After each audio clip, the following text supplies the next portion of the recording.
My name is Scarlett Mason. I'm 28 and I just destroyed my sister's dream wedding with a single phone call. Standing in that bridal suite, watching Madison's face crumble as the venue manager delivered the news, I felt something I'd never experienced before: pure, satisfying justice. You see, what Madison didn't know was that I'd been secretly funding her entire wedding for months. What she also didn't know was that her cruel comment about adopted girls eating leftovers would cost her everything she'd ever wanted. But this story isn't just about revenge. It's about 15 years of family lies, stolen inheritances, and the moment I discovered that blood doesn't always make you family and family doesn't always share your blood. Hey everyone! Before we dive into this wild family drama, I'm curious, where are you watching from today? Whether you're Team Scarlett or think I went too far, smash that like button and hit subscribe because this story has more twists than a soap opera. Trust me, you won't see the ending coming, and I guarantee you'll want to share this with someone who needs to hear about karma in action. Growing up in the Mason household meant navigating an invisible hierarchy I didn't understand until much later. My parents, Robert and Linda Mason, adopted me when I was 3 after years of fertility struggles. 2 years later, miracle of miracles, Linda became pregnant with Madison. From that moment, the family dynamic shifted in ways that would haunt me for decades. Madison wasn't just the biological child, she was the golden child, the answered prayer, the real daughter. Every achievement of mine was met with polite applause, while Madison's mediocre report cards were celebrated like Nobel Prize announcements. When I graduated, valedictorian Dad patted my shoulder and said, "Good job, kiddo." When Madison barely passed her driving test on the 3rd try, they threw her a party. The adoption joke started early. Madison would tell her friends I was just the practice kid before the real baby came along. My parents would laugh it off as sibling rivalry, but those words carved deep grooves in my self-worth. I learned to excel at everything: academics, sports, music, desperately trying to earn the unconditional love that Madison received simply by existing. College was my escape. I earned a full scholarship to Northwestern and dove headfirst into business and finance. While Madison partied through community college on my parents' dime, I built a network, interned at investment firms, and graduated summa cum laude. By 25, I was managing portfolios worth millions at a prestigious Chicago firm. Meanwhile, Madison dropped out junior year to pursue her influencer career, which consisted mainly of posting gym selfies and promoting teeth whitening products to her 2,000 followers. My parents supported her dreams with unwavering enthusiasm, funding her apartment, her car, and her various failed business ventures. The inheritance conversation happened last Christmas. Dad pulled me aside after dinner, his face grave with what I assumed was holiday stress. "Scarlett, honey, we need to discuss something important. The will has been updated and we want you to understand our reasoning." My stomach dropped, but I maintained composure. "Of course, Dad.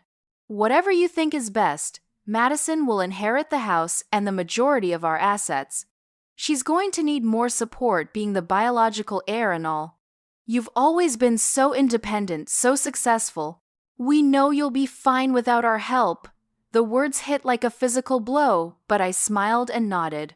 I understand completely.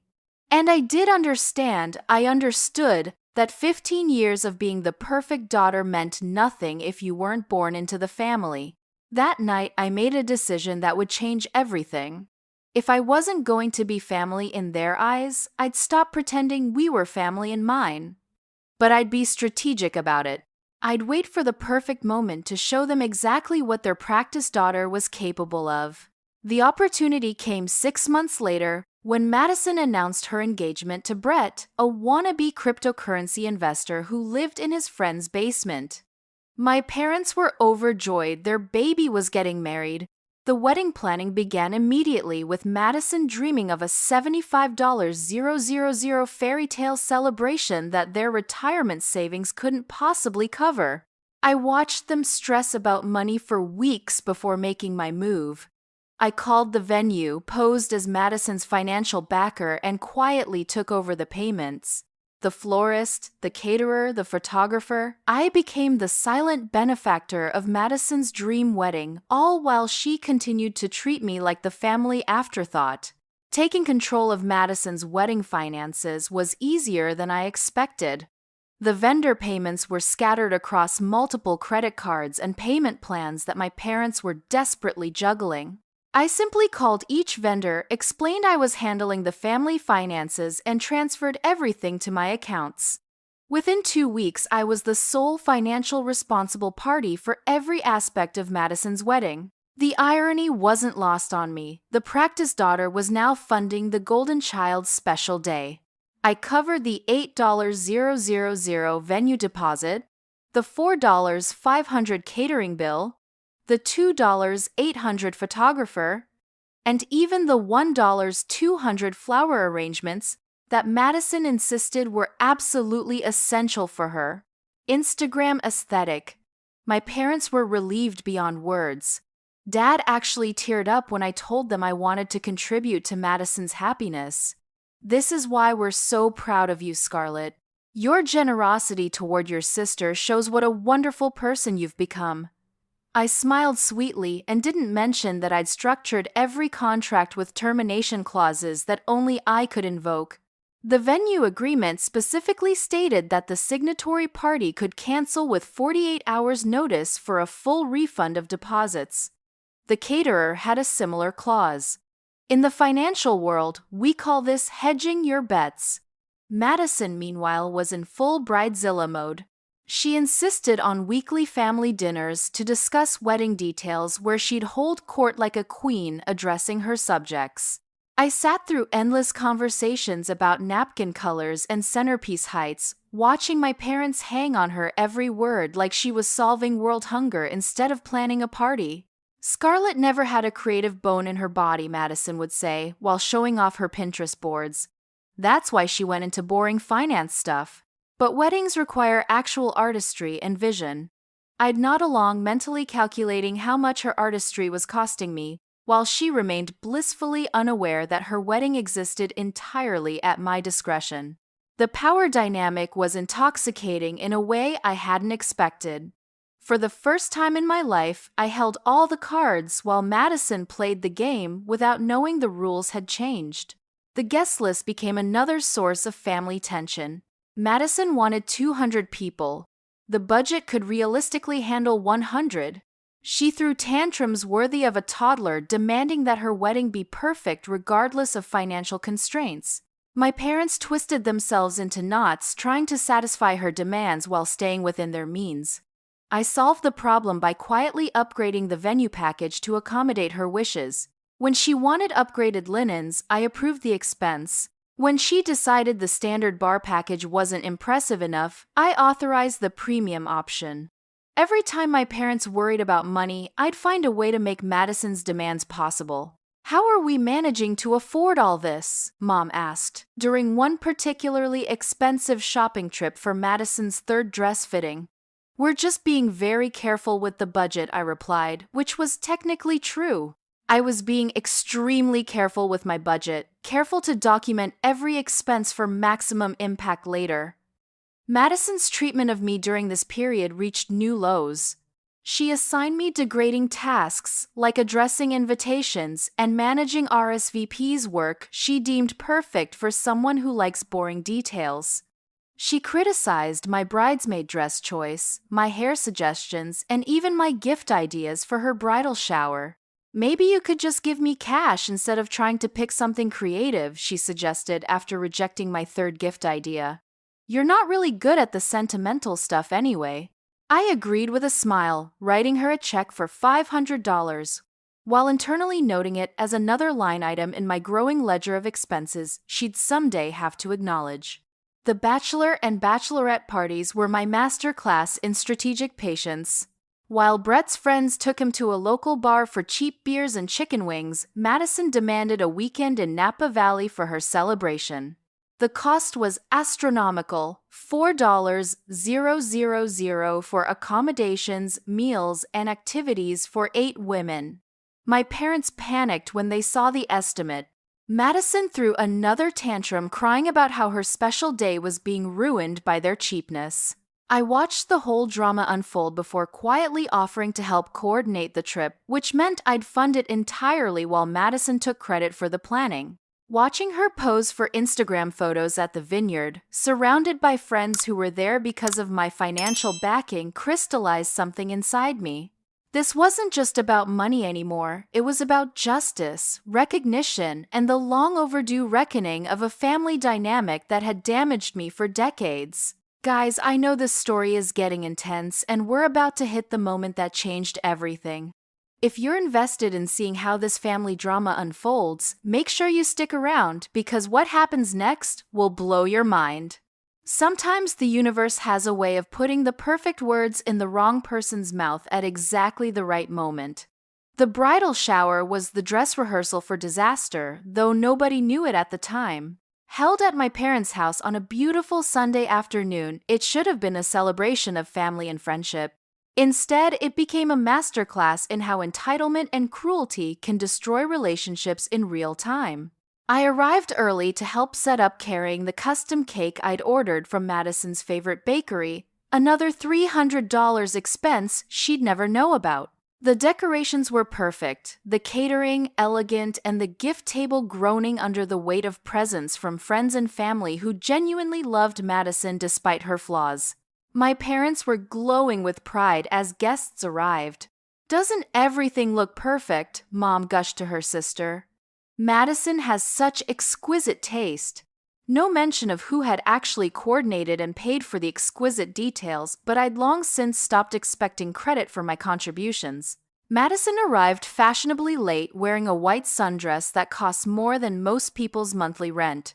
She floated through the party like a princess, accepting tribute from her subjects, graciously allowing people to celebrate her upcoming happiness. The gift opening ceremony was particularly revealing. Madison would hold up each present, make a show of reading the card, then hand everything to me to record in her gift log. I was literally her secretary at her own celebration, invisible labor that kept the event running smoothly while she basked in attention. Oh, how practical, she'd say about kitchen appliances, with a tone that suggested practicality was slightly distasteful. I suppose someone has to handle the boring household stuff. Meanwhile, jewelry and honeymoon contributions received genuine squeals of delight and enthusiastic social media posts. The moment that shattered my last thread of family loyalty came during the catered lunch. The caterer had prepared a beautiful spread: salmon, chicken, 3 salad options, and Madison's requested dessert bar. Everything was arranged buffet style to encourage mingling and conversation. I was chatting with my cousin Sarah when Madison approached the food table. The salmon had run out, leaving only chicken and sides for the remaining guests. Madison stared at the depleted salmon platter with genuine distress, as if this minor inconvenience was a personal attack on her special day. "This is ridiculous," she announced, loud enough for nearby guests to hear. "How am I supposed to enjoy my own shower when there's not enough of what I want?" I stepped forward, hoping to diffuse the situation quietly. "Madison, there's still plenty of food. The chicken looks amazing." And she whirled on me with an expression I'd never seen before, pure, undiluted contempt mixed with something that looked almost like hatred. In that moment, every polite family facade fell away, revealing the truth of how she really saw me. "Of course you'd be fine with leftovers," she said, her voice carrying across the suddenly quiet room. "Adopted girls are used to getting whatever's left behind, right? You should be grateful for scraps." The silence that followed was deafening. 25 women stood, frozen forks halfway to mouths, unable to process what they'd just witnessed. My parents looked mortified, my aunt gasped audibly, and Sarah grabbed my arm in shock. But I felt something I'd never experienced before: perfect crystalline clarity.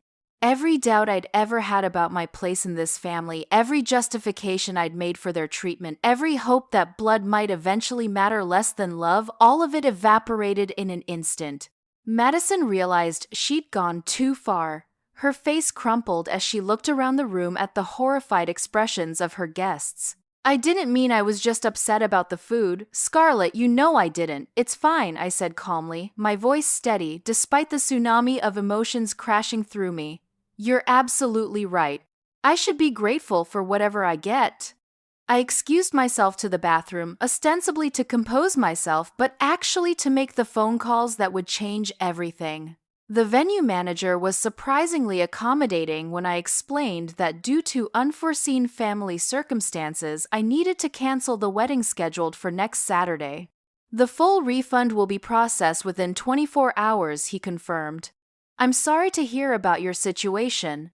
The caterer was equally understanding. The florist expressed sympathy. The photographer offered to reschedule for a future date. One by one, I systematically dismantled the wedding that existed only because of my financial backing, all while the shower continued in the next room with Madison playing the role of beloved bride-to-be. When I returned to the party, I was the picture of composure. I helped clean up, thanked the guests for coming, and hugged Madison goodbye like nothing had happened. She seemed relieved that I wasn't making a scene, probably assuming she'd escaped consequences for her cruelty. That week, I watched my family prepare for the wedding with mixture of anticipation and dread. Madison was in full preparation mode, getting manicures and final dress fittings, completely oblivious to the fact that her dream wedding had been quietly deleted from existence. My parents were stressed about last-minute details and logistics, still believing they were somehow managing to afford this lavish celebration through careful budgeting and family contributions. I helped where I could, maintaining the illusion right up until the morning of the wedding. The morning everything fell apart was perfect, sunny, warm, with the kind of golden light that photographers dream about. Madison was radiant as she prepared for her big day, surrounded by bridesmaids and family members who genuinely believed they were about to witness something magical. I played my role perfectly, helping with last-minute details and offering emotional support when Madison had pre-wedding jitters. Right up until the venue manager called with the news that would shatter her world, I was the supportive sister she'd always taken for granted. But sometimes the people you underestimate are the ones who hold all the power. And sometimes adopted girls don't just accept leftovers, sometimes they take the whole meal off the table. The phone call came at 11:47 a.m., exactly 3 hours and 13 minutes before Madison was supposed to walk down the aisle. I know the exact time because I was watching the clock, waiting for the carefully orchestrated disaster I'd set in motion. Madison was in the bridal suite at the venue, surrounded by her bridesmaids and my mother, all of them fussing over final touches to her makeup and dress. The atmosphere was electric with pre-wedding excitement, that magical energy that surrounds brides on their special day. Champagne glasses clinked, someone was live streaming, getting ready content for Instagram, and Madison was glowing with happiness. Her phone rang first. Madison glanced at the unknown number and almost declined the call, but something made her answer. "Hello, this is Madison." I watched her face change from confusion to disbelief to absolute horror as the venue manager delivered the news. "Miss Mason, I'm calling to confirm the cancellation of your wedding reception scheduled for today. Per our conversation earlier this week, all vendors have been notified and deposits refunded."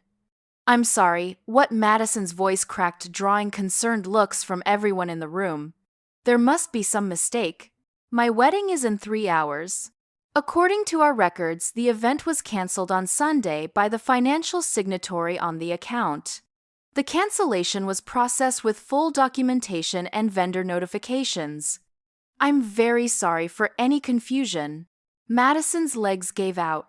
She sank into the nearest chair, still in her wedding dress, while her bridesmaids rushed to steady her.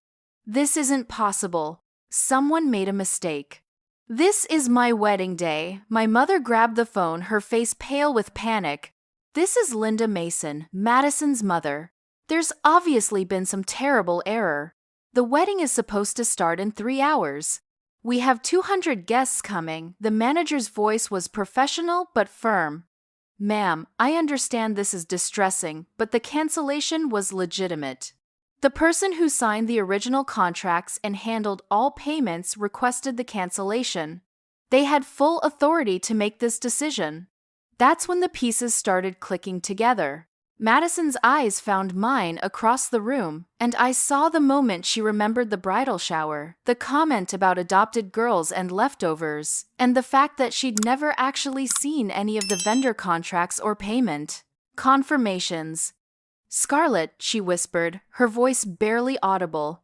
"What did you do?" The room went silent, except for the sound of someone's phone buzzing with notifications, probably guests asking about ceremony details or parking instructions for an event that no longer existed. I looked at my sister sitting there in her $3,000 wedding dress with her perfect makeup and devastated expression and felt absolutely nothing. No guilt, no regret, no satisfaction, just the cold clarity of justice finally being served. "I did exactly what you told me to do," I said calmly. I accepted my leftovers and stopped expecting more than scraps. Mom was frantically calling the caterer, the florist, anyone who might be able to salvage the situation. But each conversation ended with the same result: cancellation confirmed, deposits refunded, no possibility of restoration with 3 hours' notice. "How could you do this?" Madison screamed, finally finding her voice. "This is my wedding day. These people have traveled from across the country. Brett's family is already at the church." "You're right," I agreed. "It is incredibly inconvenient when someone with power over your happiness makes decisions without consulting you. Almost like when parents decide to leave everything to their biological child without considering how it might affect their adopted daughter." The bridesmaids looked confused, my mother looked stricken, and Madison looked like she was seeing me clearly for the first time in her life. "You planned this," she said, the accusation hanging in the air. "You've been planning this revenge since the shower." "No," I corrected her. "I've been funding your wedding since the engagement announcement. Every deposit, every vendor payment, every upgrade you demanded, all of it came from my accounts. Mom and Dad couldn't afford any of this, and you were too entitled to notice that your dream wedding required someone else's money." My mother's face went white as she realized the implications. "Scarlett, honey, surely we can work something out. Call them back. Explain there was a misunderstanding." "There was no misunderstanding," I interrupted. Madison made her feelings about adopted family members very clear. "She thinks I should be grateful for whatever leftovers I get. So I'm giving her exactly what she gave me, nothing." Madison's carefully applied makeup was streaming down her face, now mascara creating black tracks on her cheeks. "Please," she begged. "I'm sorry about what I said. I was stressed and hungry, and I didn't mean it. Please don't ruin my life over one stupid comment." For a moment I almost wavered. She looked so broken, so completely devastated that my natural instinct was to comfort her. But then I remembered 15 years of being treated like a consolation prize, and my resolve crystallized. One comment, I laughed bitterly. "Madison, you've been making comments like that my entire life. You've spent decades making sure I knew I was less than, worth less than, loved less than. This isn't about one comment, this is about one comment too many." The phone calls to Brett and his family were the worst part. Watching Madison try to explain to her fiancé that their wedding had been canceled because of a family misunderstanding while simultaneously trying to figure out how to salvage anything from the wreckage was almost painful to witness. Brett's reaction was everything I'd expected from someone who'd never had to face real consequences. "What do you mean canceled? Can't you just call them back and fix it? How hard can it be to uncancel a wedding?" The logistical nightmare was just beginning. Guests were already arriving in town, hotel reservations had been made, people had taken time off work and arranged childcare. The ripple effects of Madison's cruelty were spreading far beyond her immediate family, affecting dozens of innocent people who'd come to celebrate what they thought was a joyful occasion. But I felt no guilt about the collateral damage. These were the same people who'd watched Madison treat me like a second-class family member for years without saying a word. They'd laughed at her adoption jokes, nodded along with her casual cruelty, and tacitly supported a family dynamic that had slowly poisoned my sense of self-worth. As I watched my sister's perfect day crumble around her, I realized that this wasn't really about revenge at all. It was about consequences, something Madison had never truly faced in her privileged, protected life. For the first time ever, her actions had immediate, devastating results that she couldn't charm or tantrum her way out of. The wedding dress came off in pieces as Madison sobbed, the carefully arranged flowers wilted in their vases, and the fairy tale ending she'd always assumed was her birthright evaporated like morning mist. And in that moment, I understood that sometimes the most powerful thing you can do is simply stop enabling someone else's cruelty. Sometimes, love means letting someone face the consequences of their choices, even when those consequences are devastating. Especially when those consequences are long overdue. The aftermath of the canceled wedding was swift and merciless. Within hours, the news had spread through our extended family network with the efficiency of a wildfire. Aunts, uncles, cousins, and family friends who'd traveled from across the country for Madison's special day were left scrambling to understand how a wedding could simply vanish 3 hours before the ceremony. My phone exploded with calls and texts. Some were concerned relatives checking if there had been an emergency. Others were angry family members demanding explanations for the chaos and embarrassment. But the most revealing were the messages that showed how differently people viewed Madison and me when the comfortable family narrative was stripped away. "Scarlett, honey, what happened?" my aunt texted. "Madison's story doesn't make sense. She's saying you canceled her wedding out of spite, but that can't be right. You're not a cruel person." Cousin Sarah was more direct. "Girl, spill the tea. I saw what Madison said to you at the shower, and honestly, this feels like karma finally showing up." Even Brett's family, who barely knew me, seemed to understand that there was more to the story than Madison's version of events. Brett's mother called me directly, bypassing Madison entirely. "Scarlett, I don't know what happened between you girls, but I've watched Madison treat you poorly for years. Whatever she did to deserve this, I suspect she earned it." My parents were caught in an impossible position. They couldn't publicly defend Madison's behavior without acknowledging that they'd raised a daughter capable of such cruelty. But they also couldn't support my actions without admitting their own complicity in creating the family dynamic that led to this disaster.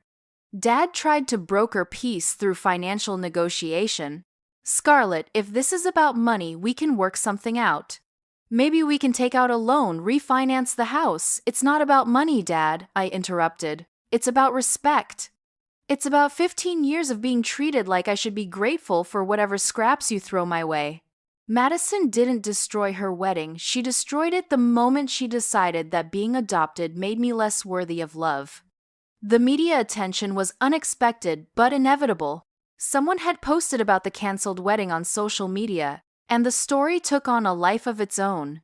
Local news picked it up as a human interest piece about family drama, then regional outlets ran with it as a cautionary tale about wedding planning disasters. Madison tried to control the narrative, portraying herself as the victim of an unstable sister's revenge plot. She gave tearful interviews about how adoption trauma had caused me to lash out at the worst possible moment. She painted me as jealous, vindictive, and mentally unstable. But the internet has a way of finding truth, and Madison had left a digital trail of her own cruelty. Screenshots of her social media posts mocking adoption, old family photos where I was consistently marginalized or excluded, and testimonials from family friends who'd witnessed her behavior over the years painted a very different picture. The Reddit threads were particularly brutal. "NTA, play stupid games, win stupid prizes," wrote one user with thousands of upvotes. "Adopted sister funds," entitled "Brat's Wedding gets called trash, cancels everything. This is beautiful karma." The financial reckoning was equally satisfying. Every vendor refunded my deposits as promised, returning over $40,000 to my accounts. Madison was left with nothing except the dress on her back and the slowly dawning realization that she'd destroyed her own future happiness through casual cruelty. Brett's reaction revealed everything about his character and confirmed my suspicions about their relationship. Instead of supporting Madison through this crisis, he immediately began distancing himself from the disaster. "This is crazy family drama," he told her, during one of their many arguments that week. "I didn't sign up for this level of dysfunction." Within 2 weeks, Brett had called off the engagement entirely. He claimed that Madison's inability to maintain family relationships made him question her suitability as a life partner. The truth was simpler. Brett was an opportunist who'd been attracted to Madison's princess lifestyle, and a broke woman with family drama wasn't worth his investment. Madison spiraled predictably. She'd never faced real consequences for her actions, never had to rebuild anything she'd destroyed through her own choices. The wedding cancellation became a catalyst for a complete life evaluation that she was utterly unprepared to handle. She lost her apartment when she couldn't make rent without Brett's contribution. Her influencer career evaporated when sponsors pulled back from the negative publicity. Friends began distancing themselves as they realized their association with Madison might damage their own reputations. My parents aged 10 years in 10 days. The stress of managing the social fallout, supporting Madison through her breakdown, and confronting their own failures as parents took a visible toll. Mom developed stress-related headaches that landed her in the emergency room twice. Dad started drinking more and sleeping less. But the most shocking revelation came 3 weeks after the canceled wedding during what was supposed to be a family intervention to convince me to make things right with Madison. We were sitting in my parents' living room, the same room where I'd learned about the inheritance disparity, when my aunt dropped a bombshell that recontextualized everything I thought I knew about my adoption. "Linda, you have to tell her," Aunt Patricia said, her voice heavy with a secret she'd apparently been carrying for decades. "Scarlett deserves to know the truth about why she was really adopted." The silence that followed was deafening. My mother's face went ashen, my father looked like he wanted to disappear, and Madison stopped crying long enough to pay attention to a conversation that clearly had implications she didn't understand. "Tell me what I asked," though part of me wasn't sure I wanted to know. Patricia looked at my parents with disgust. "Tell her that she wasn't some random adoption.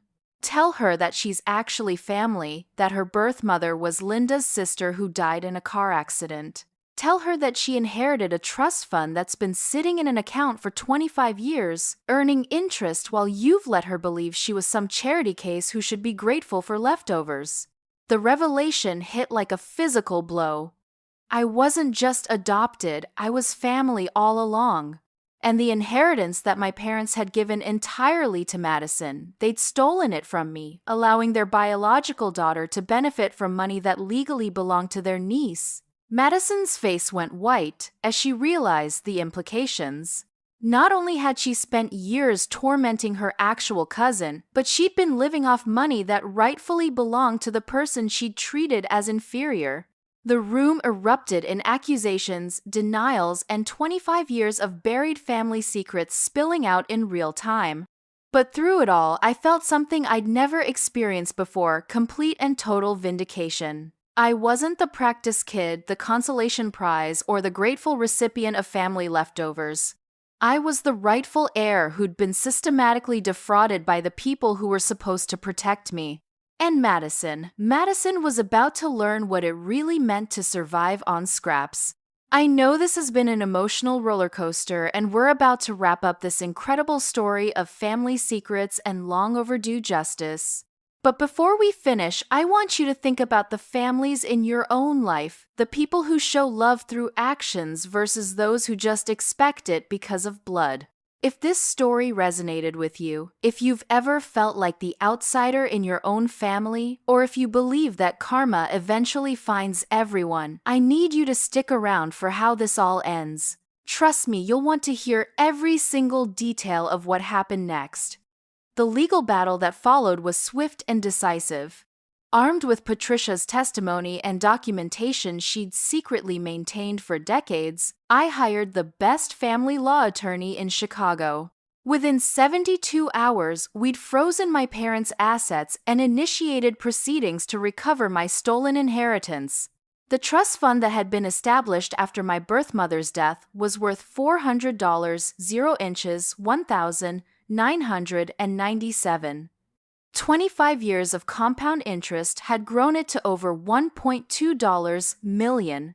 Money that should have paid for my college, my first home, my entire adult life. Money that had instead funded Madison's lifestyle while I was told to be grateful for their charity. My parents' lawyer tried to argue that they'd used the money for my care and upbringing, but the financial records told a different story. They'd maintained the trust while spending their own money on my expenses, then transferred my inheritance to Madison when she turned 21 under the guise of estate planning. Madison's reaction to learning about the money was everything I'd expected from someone who'd never earned anything in her life. "But that money paid for my college," she protested. "It bought my car, my apartment deposit." "You can't just take back money I already spent. Watch me," I replied as the court order froze her remaining accounts and began the process of asset recovery. The social media reckoning was brutal and beautiful. The story had evolved from crazy sister cancels wedding to adopted heir discovers family fraud, and public opinion shifted dramatically. Madison went from receiving sympathy as a wronged bride to being vilified as a privileged fraud who'd built her life on stolen money. Her Instagram following already declining after the wedding scandal evaporated completely. Brands that had dropped her sponsorships after the negative publicity now actively distanced themselves from association with financial fraud. The influencer career she'd prioritized over education and real work disappeared overnight. Brett predictably tried to reconcile when news of my inheritance became public. "Scarlett, I always thought you were the smart one in the family," he texted me 3 days after the court ruling. "Maybe we could grab coffee and talk about investment opportunities." I screenshotted his message and posted it with the caption, "When the basement crypto bro realizes he dumped the wrong sister." It went viral within hours. The most satisfying moment came 6 weeks later when Madison was forced to move back into my parents' house after losing her apartment, her car, and her financial independence. The golden child who'd spent decades mocking my adoption was now living in the childhood bedroom next to mine, completely dependent on the parents who'd enabled her cruelty. My parents aged rapidly under the stress of their exposed secrets and Madison's complete breakdown.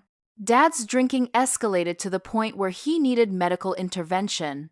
Mom developed anxiety so severe she couldn't leave the house without panic attacks. The perfect family facade they'd maintained for decades crumbled under the weight of their own deception.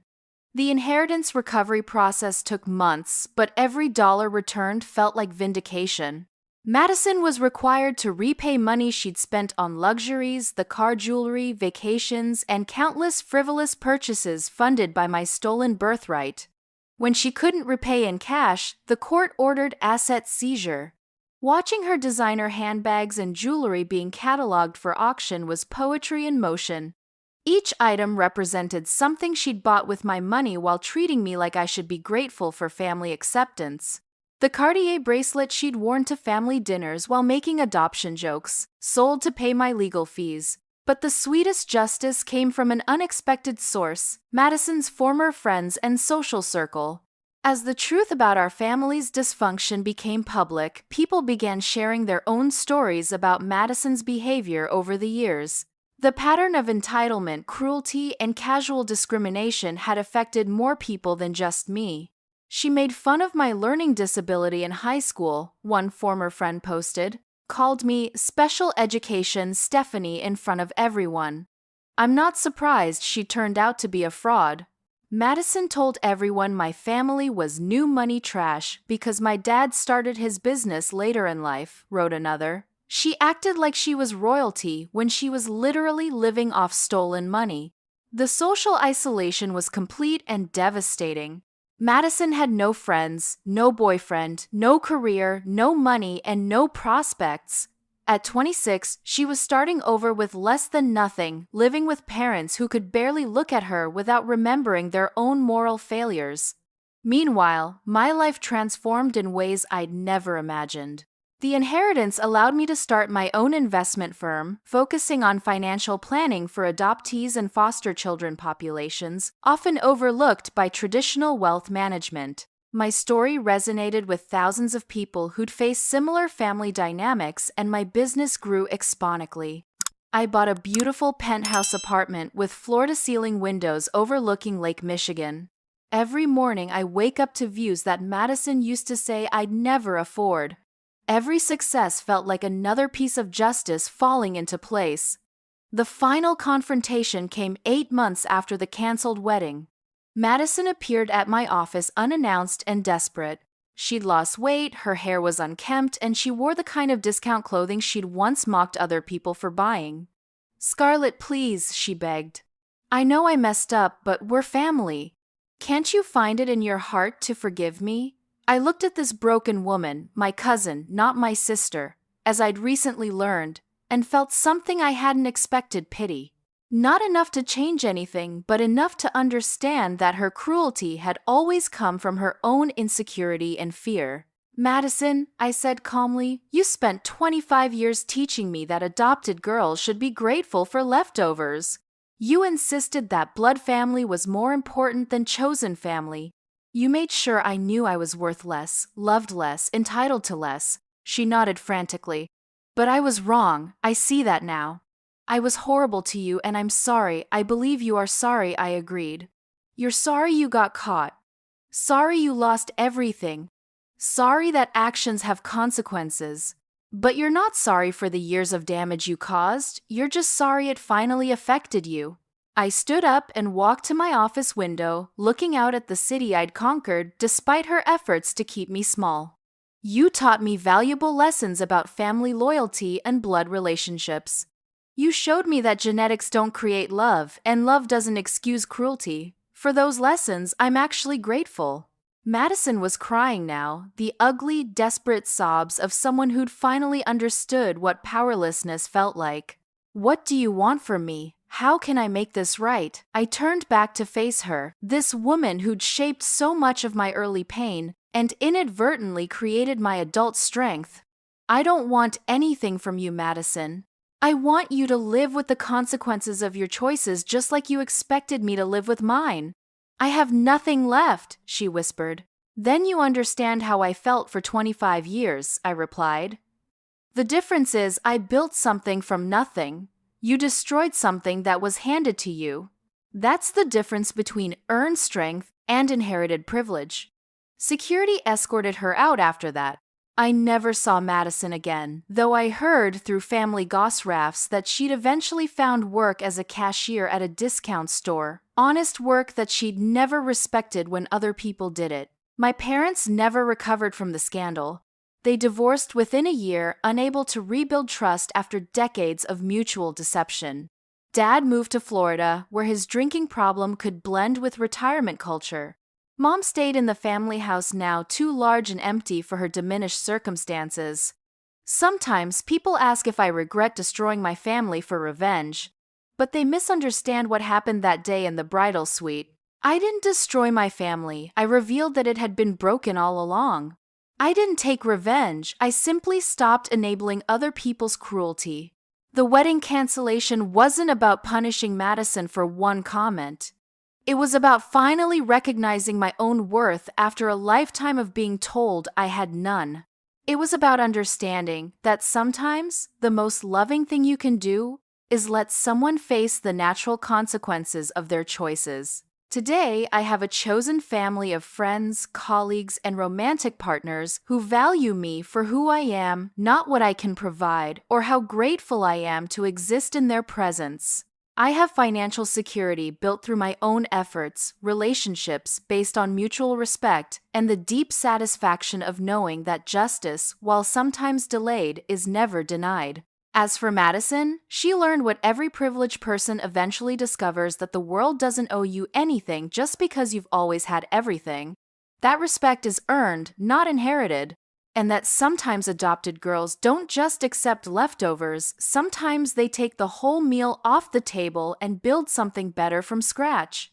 So here's my question for all of you watching. Have you ever been in a situation where someone's cruelty finally caught up with them? Have you seen karma work its magic in your own family or workplace? Drop your stories in the comments below. I read every single one, and I love hearing about justice being served.